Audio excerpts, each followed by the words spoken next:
Muy buenos días para todos. Mi nombre es Adriana Cortés, yo soy la médica líder de adopción y evaluación de guías de práctica clínica y documentos asistenciales. Y en este miércoles académico vamos a revisar, vamos a socializar la guía de práctica clínica para el diagnóstico y manejo de las infecciones de piel y tejidos blandos en Colombia, que adoptamos, digamos que con el liderazgo de el doctor Diego, el infectólogo, con todo su apoyo desde el Comité para el Uso Racional de Antibióticos, que es el PROA. Listo, esta guía fue publicada en Infectio en el 2019 y es de autoría de la Asociación Colombiana de Infectología. Entonces, vamos a empezar con una definición sencilla sobre la infección de piel y tejidos blandos. Son infecciones que afectan cualquier capa de la piel, fascia o músculo y constituyen una de las causas principales de consulta a nivel mundial, que solo son precedidas por las infecciones del tracto respiratorio y del tracto urinario. Su principal causa, el Staphylococcus aureus. Y en nuestro país, en un registro multicéntrico que se llevó a cabo entre el 2009 y 2016, con pacientes hospitalizados por esta causa, se encontró en 11 instituciones a lo largo del país con 1.134 casos, de los cuales se realizaron 706 cultivos.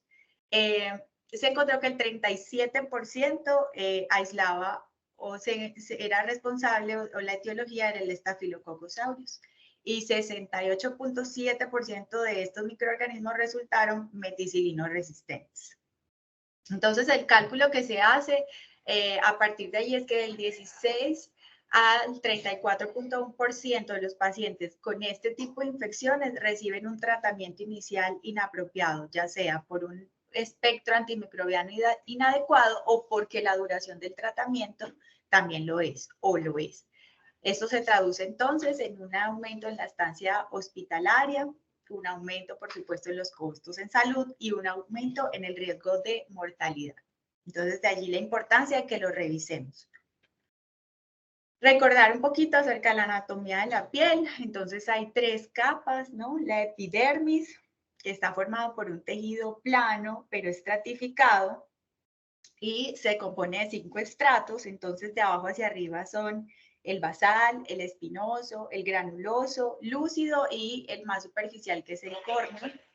La dermis, que es, digamos que la del medio, que se compone por una dermis papilar, que es la capa más superficial de esta y es un tejido conjuntivo laxo, y una capa profunda, que es la dermis reticular, que se compone por tejido conjuntivo más denso.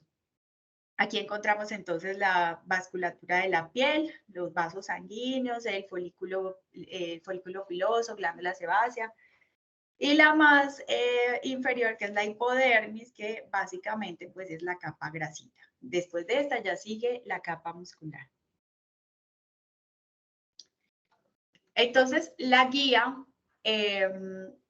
divide o clasifica las infecciones de piel y tejidos blandos en 3 grandes grupos, ¿no? Infecciones purulentas, que son entonces el absceso cutáneo, que todos conocemos, una colección de material purulento dentro de la dermis y puede ser inclusive en capas subyacentes. Un forúnculo, que es una infección local de folículos pilosos que pueden penetrar hacia tejidos subcutáneos y dan origen a nódulos inflamados que al final tienen pústulas en la superficie. Cuando hay varias de estas unidades foliculares afectadas, entonces recibe el nombre de anthrax. El carbunclo, que es una infección que se extiende a los quistes pilares y forman nódulos también inflamatorios, también se llenan de material purulento. La piomiositis, que es una infección aguda que ya afecta el músculo y conlleva formación de abscesos a este nivel. De acuerdo a la gravedad, la guía también clasifica a estas infecciones purulentas en leves cuando no están acompañadas de signos de respuesta inflamatoria sistémica, cuando el paciente está febril y no tiene comorbilidades conocidas. moderada cuando sí hay signos, cuando además de los signos de infección purulenta hay signos de respuesta inflamatoria sistémicas o al menos una comorbilidad que no está controlada. Y eso también incluye a los pacientes que están inmunosuprimidos. Las graves son las que revisten un riesgo potencial de pérdida de extremidad o de mortalidad y se define por la presencia de sepsis. Purulentas. Las no purulentas, entonces, se refieren solamente a estas cuatro. El impétigo, que es una infección de origen bacteriano que afecta a la epidermis y puede ser no buloso o buloso.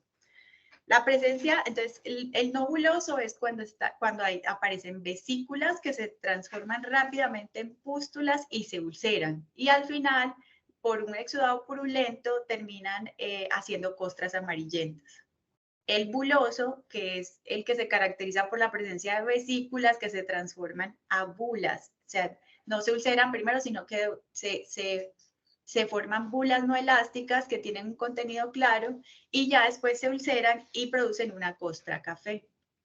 Ectima, que es una infección que afecta la piel en una capa más profunda que el impétigo y entonces forma úlceras con costras amarillas y grises que se extienden a la dermis, pueden ir un poco más profundo. Y tiene bordes delimitados, elevados y eritematosos. Y por lo general dejan cicatriz. La erisipela, que también es de origen bacteriano, agudo, afecta la parte superior de la dermis y se caracteriza porque hay una definición evidente entre el tejido sano y el tejido afectado. Creo que esta es la forma más fácil de diferenciarlo de la celulitis. Y hay compromiso de vasos linfáticos. La celulitis es una infección de la parte inferior de la dermis y del tejido celular subcutáneo, pero tiene bordes poco definidos. De acuerdo a su gravedad, se clasifican en moderada, voy a empezar por ahí, cuando hay un cuadro de celulitis erisipela con signos de SIRS o en un paciente comprometido o con signos clínicos de infección profunda, por ejemplo, las bulas, un dolor intenso, la hipotensión o pues ya disfunción de órgano. La leve es cuando hay un cuadro de celulitis erisipela sin ninguno de estos signos. Se volvió mencionar en las purulentas, igual aplica para las no purulentas y las necrosantes, que son las que vamos a ver ahorita, que cuando recibimos un paciente con este tipo de infecciones, siempre se le debe aplicar el CUSOFA. Aunque vayamos a darle de alta de una vez para tratamiento ambulatorio, en la historia clínica del ingreso y en el seguimiento siempre debe estar esta escala diligenciada. Infecciones necrosantes, que son las que tienen necrosis o son rápidamente progresivas e implican un riesgo de amputación o mortalidad si el tratamiento no es oportuno. Todas estas infecciones siempre se van a clasificar como complicadas. Y en la literatura hay varias definiciones que pueden sobreponerse o que hacen referencia a escenarios específicos de este tipo de infección. Entonces, la fascitis necrosante, por ejemplo, que es una infección necrótica que invade la fascia que recubre el compartimiento muscular. Esta puede ser de tipo 1 o polimicrobiana, que es la más frecuente, o tipo 2 monomicrobiana. La mionecrosis clostridial o gangrena gaseosa, que la conocemos más así, es una infección toxémica muy rápida en su progresión clínica y fatal, además, que involucra el músculo esquelético y su etiología es por el Clostridium, ¿no? Principalmente el perfringens. Es secundaria generalmente a una lesión muscular que se contamina posteriormente o después de una cirugía. Cuando las causas de este tipo de necrosis o de infección necrosante no son traumáticas, entonces la etiología que se relaciona es por Clostridium también, pero de tipo septicum. Y la celulitis gangrenosa, que es una gangrena infecciosa, es rápidamente progresiva como todas las infecciones necrosantes y se caracteriza por una necrosis extensa de los tejidos subcutáneos y de la piel.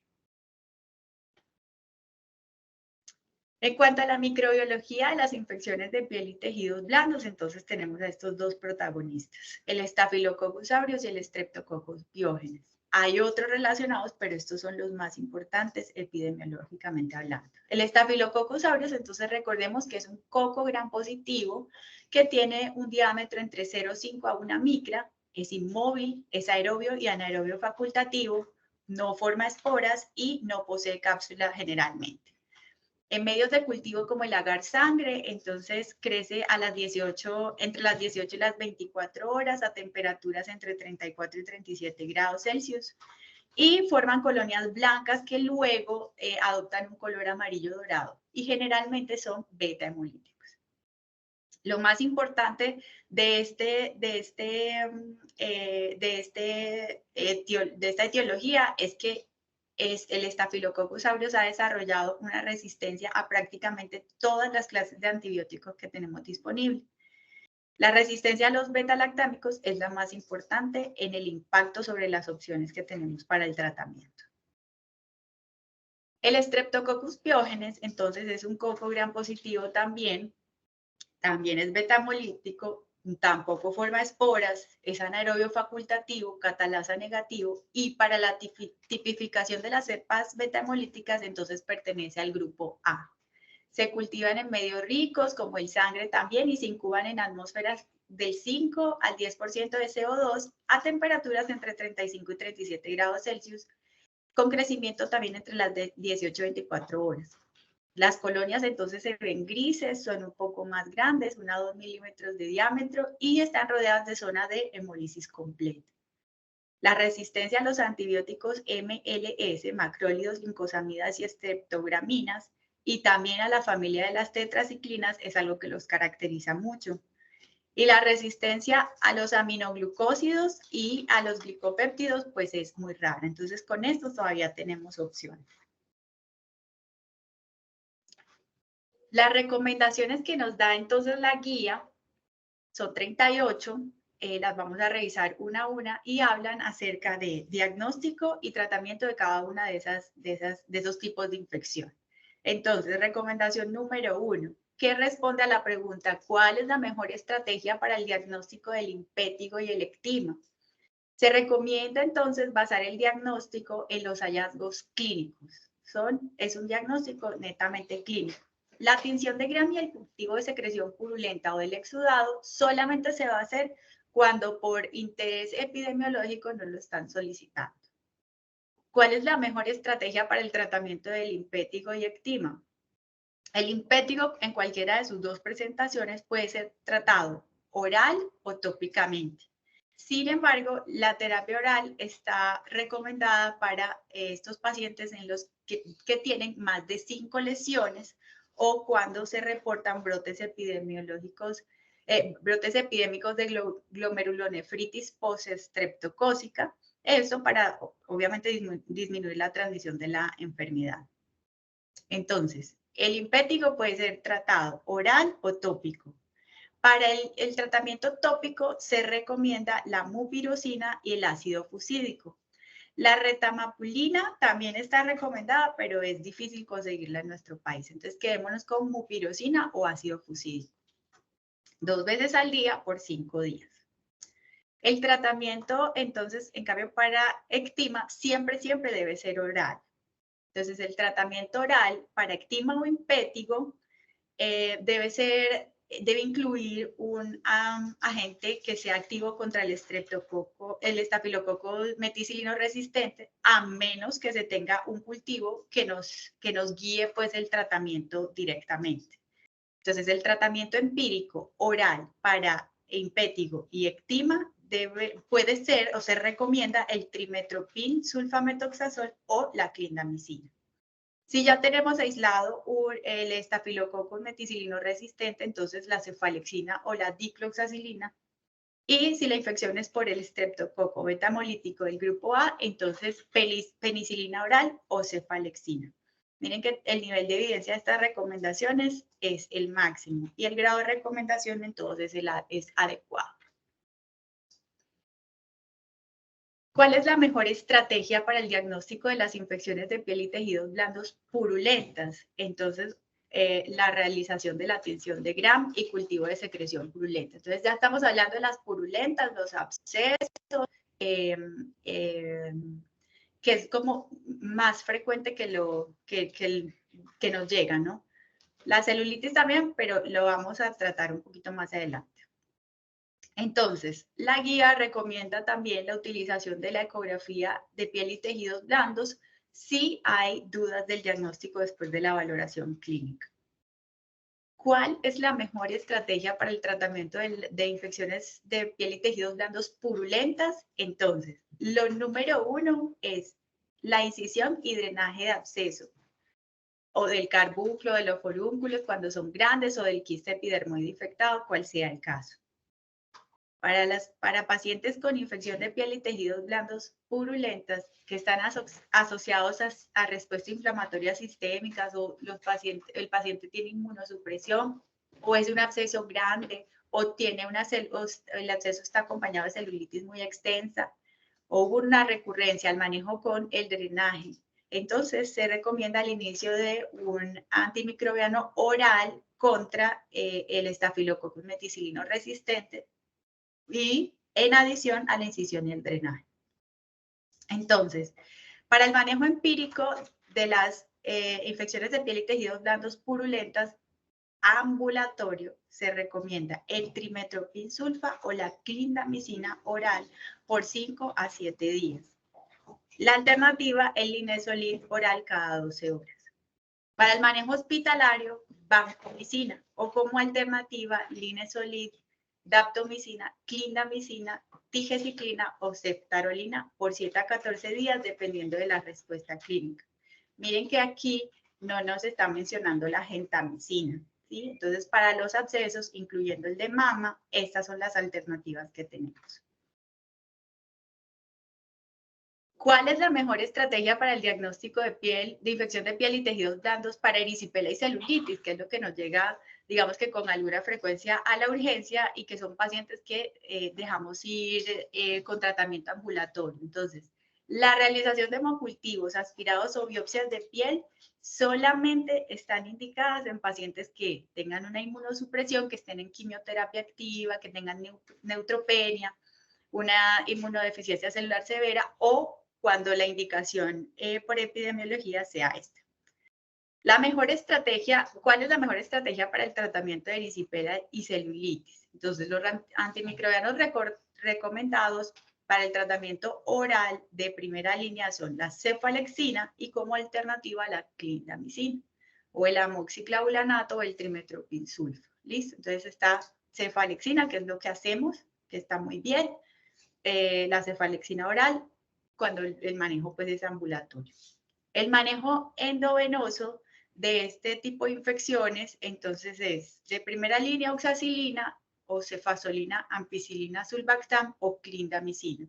La alternativa, amoxiclavulanato.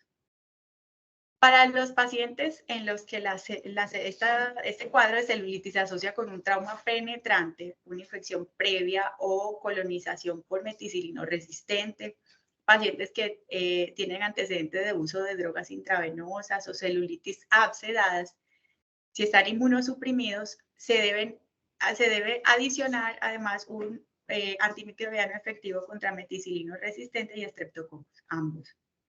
La duración recomendada del tratamiento es de 5 días, pero va a depender siempre de la respuesta clínica de nuestro paciente.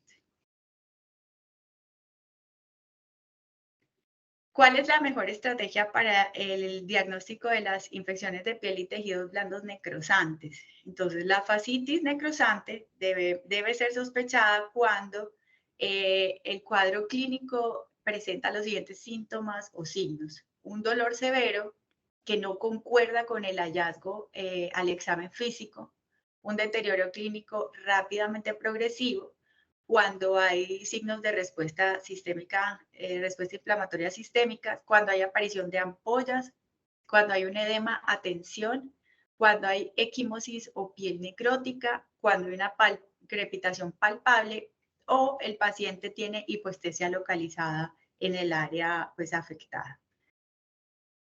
La guía recomienda el uso de escalas o procedimientos diagnósticos, pero que esto no vaya a retrasar el inicio del tratamiento en pacientes con alta sospecha clínica.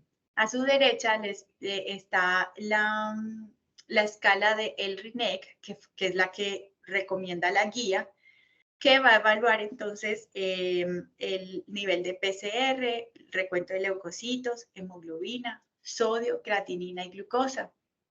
Y va a tener entonces, va a estratificar el riesgo cuando está menor, cuando tiene menos de 6 puntos en bajo, cuando hay de 6 a 7 puntos un riesgo intermedio y cuando hay 8 puntos o más un riesgo alto de fascitis necrosante.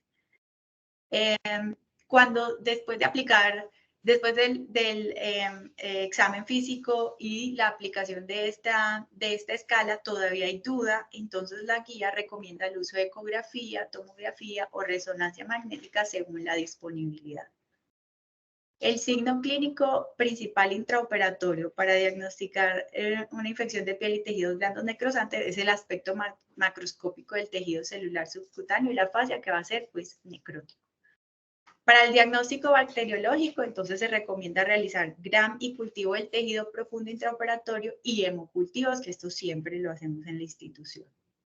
Ahora, ¿cuál es el mejor tratamiento, el tratamiento adecuado para este tipo de infecciones?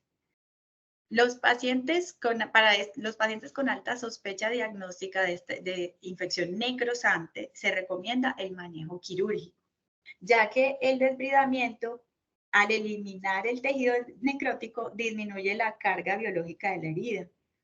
También reduce los productos de desecho que a veces que pueden impedir o enlentecen la llegada de los grupos celulares que ayudan a la cicatrización, y también pues disminuyen el riesgo de infección o sobreinfección. Entonces, el abordaje quirúrgico es lo más importante. En cuanto al tratamiento antimicrobiano empírico, siempre debe ser de amplio espectro, debe ser endovenoso, ya que la etiología puede ser microbiana, es la más frecuente, incluyendo el cubrimiento contra estafilococo meticilino resistente, y la guía recomienda para nuestro medio vancomicina con cefepime o piperacilina tazobactam más clindamicina. El linezolid puede reemplazar la vancomicina en pacientes con falla renal. En el caso de pacientes con compromiso de función hepática o cirrosis, ingesta reciente de comida de mar o contacto con agua salada, entonces la terapia combinada con cefalosporina de tercera o cuarta generación y doxiciclina debe ser usada por la sospecha de Vibrio vulnificus. Para los pacientes con factores de riesgo para infección por aeromonas, que son los mismos que mencionó en la recomendación anterior, que hayan estado en contacto con agua de río o con agua salada o hayan consumido frutos del mar, entonces se recomienda cefepime o quinolona más doxiciclina. Una vez que se cuente con el aislamiento microbiológico, pues la terapia antimicrobiana va a ser ajustada, ¿no?, según los resultados. El uso de penicilina más clindamicina se recomienda para el tratamiento de aquellos pacientes que tienen infección confirmada por el estreptococo betamolítico del grupo A.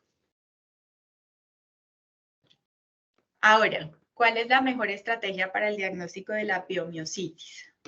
El cultivo de secreción purulenta y hemocultivos para obtener aislamiento microbiológico. Se recomienda también el uso de la resonancia magnética para el diagnóstico, o como alternativas la tomografía o la ecografía, de acuerdo a la disponibilidad que se tenga. El tratamiento de la piomiositis se recomienda entonces vancomicina como terapia empírica inicial o linezolid en pacientes con falla renal aguda. La cefazolina u oxacilina se recomiendan en el tratamiento de piomiositis por Staphylococcus aureus meticilino resistente cuando ya lo tenemos aislado, y realizar un drenaje temprano del material purulento. Esto es lo más importante. Esto también es un pilar en el manejo de este tipo de infecciones. Siempre que haya colección y sea susceptible de drenaje, se debe hacer. Se deben realizar imágenes de control en pacientes con bacteriemia persistente por el riesgo de focos no drenados de infección. Y los antibióticos deben ser administrados entonces vía endovenosa inicialmente, pero si el paciente tiene mejoría clínica importante, entonces se puede hacer el cambio a un manejo oral, siempre y cuando no exista evidencia de endocarditis o de un absceso metastásico. ¿Cuáles son los factores de riesgo para las infecciones de piel y tejidos blandos por microorganismos gram negativos? Entonces, se recomienda administrar tratamiento que cubra este tipo de microorganismos en pacientes con este tipo de infecciones que tengan compromiso de estructuras del tracto genitourinario, gastrointestinal, región perineal, inmunosupresión, úlceras, infección necrosante, infección adquirida en el hospital o que hayan tenido contacto con agua dulce o salada. ¿Cuándo se debe hospitalizar un paciente con infección de piel y tejidos blandos para lograr una mayor curación clínica? La guía recomienda entonces hospitalizar pacientes si presentan sepsis, comorbilidad no controlada, sospecha de infección necrosante, sospecha de miembro en riesgo o si requiere un soporte social para garantizar el tratamiento. Si está inmunosuprimido o tuvo uno o varios tratamientos fallidos anteriores. Para dar el egreso, entonces, para continuar un manejo ambulatorio oral, entonces digamos que las indicaciones que nos da la guía son que las comorbilidades se encuentren controladas, que tenga un manejo antimicrobiano definido, que haya tenido buena respuesta, que la evolución clínica sea favorable, que éste tolere la vía oral y que se pueda garantizar el suministro del medicamento, que haya soporte social. Estas son las recomendaciones, esto es todo lo que traíamos, pero quiero que nos vayamos para recordar con estas tres cositas. Siempre que tengamos un paciente con este tipo de infecciones, no importa lo leve que parezcan, debemos aplicar las escalas de Q-SOFA y SOFA que están disponibles en nuestra historia clínica electrónica. Y que cuando tengamos un paciente con celulitis o erisipela, que creo que es de este tipo de infecciones es lo que más nos llega, celulitis y erisipela, y que vayamos a darle, no tenga criterios de hospitalización, vayamos a dar un tratamiento ambulatorio, entonces pensemos en la cefalexina, que eso lo estamos cumpliendo muy bien.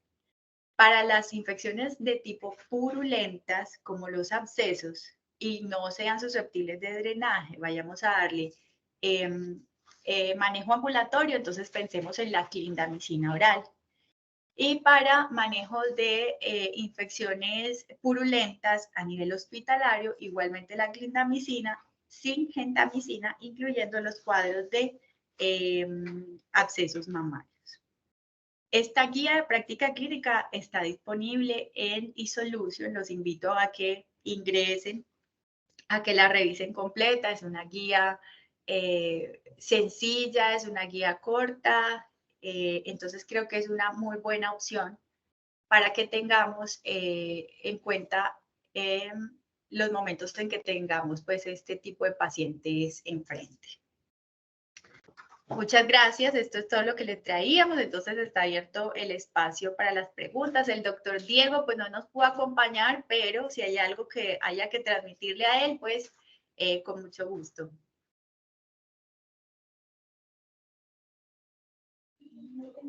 Adriana, no, muchas gracias. Yo de pronto pienso que, pues de toda la información que hay en la guía, nosotros de pronto en la institución tenemos de pronto alguna estadística o nos pasan del laboratorio, cuáles de todas las que hay ahí, cuáles son las más frecuentes que llegan a la clínica y si estamos utilizando bien los antibióticos de primera elección.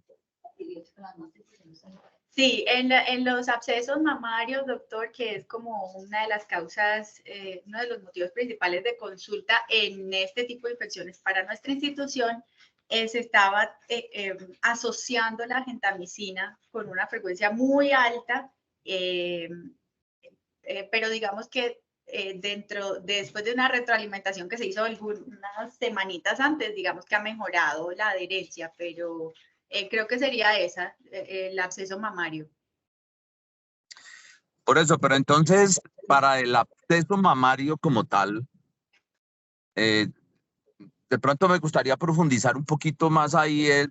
Yo sé que si los abscesos mamarios son menores de 3 centímetros, uno puede hacerles una punción dirigida, guiada por ecografía, más el antibiótico, y la que es mayor de 3 centímetros posiblemente necesite pues el drenaje, pero igual una u otra necesitan antibióticos. O sea, ¿cuál es el antibiótico de pronto que se recomienda en la guía que tenemos que usar de primera lección en la paciente que tiene la colección mamaria secundaria para una mastitis puerperal? La clindamicina, doctor. Clindamicina. Listo, Solita. perfecto. Listo. Es decir, yo pienso que allí es importante que las lesiones mamarias de 3 centímetros o menos, que son con un solo septo o sin septos, pues el concepto que hay nuevo en la literatura es que deben ser guiados por ecografía, deben ser puncionadas, drenadas, pero deben recibir el antibiótico, y las que son mayores de 3 centímetros, pues sí se prefiere hacer el drenaje abierto, pero no dejar de dar el antibiótico. Y me imagino que la recomendación es mínimo 10 días, ¿o hay alguna recomendación diferente? Sí, no, va a depender de la evolución clínica, pero 7 días y depende pues de la respuesta. Perfecto. Bueno. Hola, Y no sé si hay otra eso. ¿Quién va a hablar por ahí? Cuéntalo todo. Hola. Hola, Adri, ¿cómo estás? Dos cositas. Con respecto a lo de los accesos mamarios, nosotros cuando realizamos análisis observamos el aumento significativo del uso de gentamicina, e incluso creo que con Arturo, con la guía anterior, se había establecido que solo íbamos a utilizar clindamicina. Yo creo que es importante socializarlo con los médicos generales y los compañeros gines, porque hemos observado un aumento progresivo en el uso concomitante de clindagenta. Adri, te voy a hacer una preguntita. Con respecto a las dosis de clindamicina, uno a veces ve que colocan 600 IV cada 6 y en otras ocasiones tú ves que colocan 900 miligramos. La guía, ¿qué nos dice en cuanto a la dosis que se debe utilizar en estos casos? Sí, justamente dice de 600 a 900. 900 sería la recomendación, 900 miligramos. Lo que pasa es que voy a meter la cucharada ahí. A ver, si uno va a hacer un manejo intrahospitalario en la paciente, o va a hacer un manejo, por ejemplo, una paciente llega y yo sé que el drenaje, supongamos, le van a hacer un drenaje guiado y se lo van a hacer a las 3 de la tarde y llegó a las 7 de la mañana y uno prefiere dar antibiótico venoso, entonces pues uno puede formular según la guía, según lo que yo he leído, o 600 cada 6 o 900 cada 8 horas. Hay indiferencia en la literatura, incluso en la referencia bibliográfica que habla sobre el manejo de mama. No hay realmente una distinción entre las dos dosis. Yo pienso que lo importante también de introyectar a nosotros como equipo de trabajo es que si, por ejemplo, una paciente se le va a hacer un drenaje guiado por ecografía, pues mientras se le hace el procedimiento, pues qué bueno que reciba la terapia venosa, pero después cuando se vaya para la casa, pues recuerden que la dosis ya cambia, o sea, ya la dosis ya no hay de 600 y 900 miligramos, ya son de 300 miligramos, y esas se formulan cada 6 horas. Entonces, yo pienso que sí es como claro ese concepto. ¿Estamos de acuerdo? Sí, señor, exactamente. Adri, otra pregunta, porque ha pasado casos en que desde urgencia les indican de una vez el uso de vancomicina. Yo creo que eso hay que aclararlo, en qué casos se debe utilizar vancomicina en estas pacientes. Bueno, no, la recomendación inicial siempre es la clinda. Digamos que la vancomicina es de segunda línea para cuando no hay una buena respuesta, pero nosotros clinda es la recomendación desde infectología. Perfecto, perfecto. Gracias, Adri. A ustedes. También había alguien más con la mano levantada. Aquí, Ana Cristina. Hola, ¿cómo estás? Hola, yo soy Ana Cristina, la líder de microbiología de SINLAB. ¿Cómo están? Hola, buenos días. Para responderle a Doc que preguntó algo del laboratorio, nosotros en la clínica el principal aislamiento que tenemos, o sea, es algo que es importante. O sea, nosotros, ¿cuáles son los principales aislamientos que tenemos en la clínica? Staphylococcus aureus es sin duda el que más se aísla en estas infecciones de secreción y de tejidos, y por eso es que el manejo inicial es con Clinda, pero pues también hay que tener presente que tenemos Klebsiella y E. coli. Entonces, que es importante que tengan el antibiograma. Y en cuanto a Staphylococcus aureus, pues el manejo con OXA, y lo hemos hablado en el comité, nosotros tenemos una resistencia más o menos del 40% de Staphylococcus aureus a OXA. Por eso OXA no sería como el antibiótico de elección inicial hasta que no se tenga el antibiograma, pero sin embargo a Clinda sí tenemos una muy buena sensibilidad, que es del 86%. Entonces digamos que es un buen manejo. Lo importante es no olvidar que también están esos bacilos gram negativos que de pronto, en caso de que no les esté funcionando la Clinda, sospecharlo y hacer siempre cultivo. Muchas gracias, Ana Cristina. Yo pienso que Ana tocó un tema muy importante ahí, y es sobre el cultivo también. Entonces, yo realmente pues no sé, Lisbeth, quién esté haciendo las punciones guiadas por ecografía en mama, no tengo conocimiento, pero cuando vamos a hacer una excisión en mama, en una masa de mayor de 3 centímetros, es lo mismo que los cultivos de las cesáreas infectadas. Cometemos el error de mandar la pus, y si la persona que está haciendo la punción guiada por ecografía está haciendo exactamente lo mismo, eso es un error, porque definitivamente lo que hay que enviarle al laboratorio es tejido.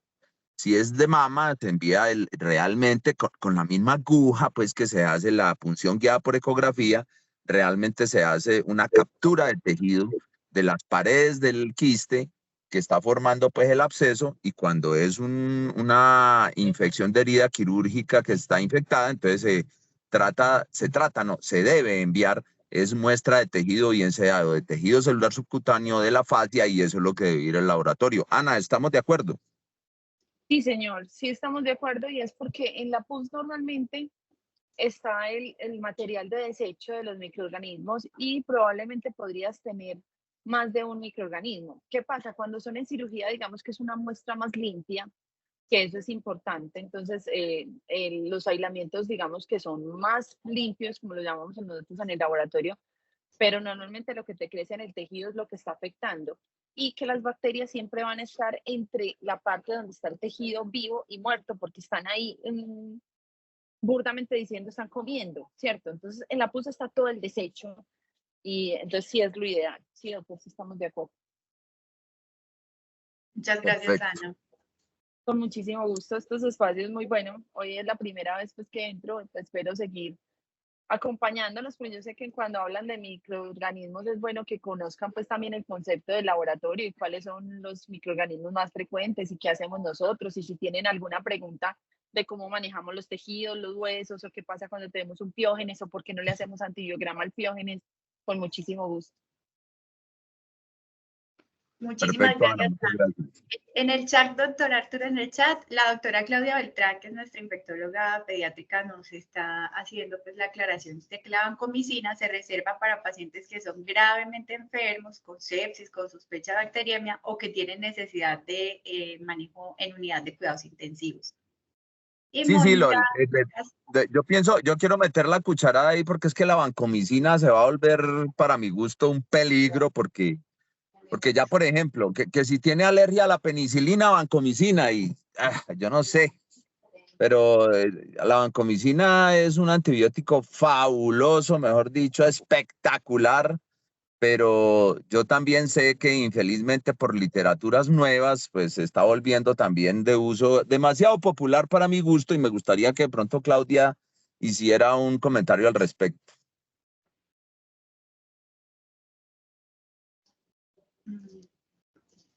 Hola, buenos días. Sí, no, básicamente lo que se ha mencionado hasta el momento, si uno piensa en Staphylococcus aureus meticilino resistente, tiene una gama de antibióticos que podrían ser usados y van a depender como de la situación clínica. Nosotros por sensibilidad y por lo que contaba Ana de epidemiología, tenemos un alto porcentaje de Staphylococcus meticillinum resistente y por lo tanto siempre debemos cubrirlo empíricamente en los pacientes que tengan infección de piel y tejidos blandos. ¿De qué va a depender nuestra elección? Del estado clínico del paciente. Siempre que un paciente esté grave, uno prefiere un antibiótico bactericida y en este caso, vancomicina sería la elección si quiero cubrir estafilometicilino resistente. Clindamicina es un antibiótico que se comporta como bacteriostático, que tiene muy buena sensibilidad y que puede ser usado en esos pacientes que no tienen una respuesta inflamatoria sistémica con una muy buena respuesta pues, clínica al antibiótico. Hay otras opciones terapéuticas como por ejemplo trimetoprim, que tiene una buena sensibilidad también para Staphylococcus meticillinum resistente y es una buena opción oral que se podría usar en algunas circunstancias también en el manejo ambulatorio, por ejemplo en el manejo oral de las pacientes, en manejo pues por vía oral. Pero la idea, también lo habíamos dicho, en los pacientes que son alérgicos a beta-lactámicos y que quiero cubrir estafilometicillinum resistente, pues clindamicina es una opción que siempre está allí y que puede ser la primera elección en estos casos. Y lo que decía Adri, también para aclararlo de la dosis, que si uno hay rangos, ¿no? 600 a 900 en adultos, pero la recomendación para nosotros sería 900 miligramos cada 8 horas. Esa es como la idea. Excelente, Muy muchas bien. gracias. No veo más manos levantadas. Sí, creo, Adriana, que ya has logrado tu objetivo. Muchas gracias. Realmente, pues, repasar esta guía, pienso que debemos hacerlo por lo menos una vez al año, hacer un repaso de la guía como tal y para que se nos haga, pues, la retroalimentación respectiva siempre de... Porque es que yo pienso que en nuestra profesión, estoy hablando de la profesión de la salud como tal, en lo que tiene que ver con el manejo de antibióticos, así uno tenga unos conocimientos claros, entre comillas, empieza a coger mañas y eso nos ocurre pues en todas las instituciones. Eso no es solamente en Clínica del Prado y por eso esta retroalimentación de el área de las infecciones, pues debemos hacerla en este tema por lo menos una vez al año, pues es la sugerencia que hago al respecto. Claro Muchas que sí, gracias, doctor. Adriano. A ustedes, muchas gracias.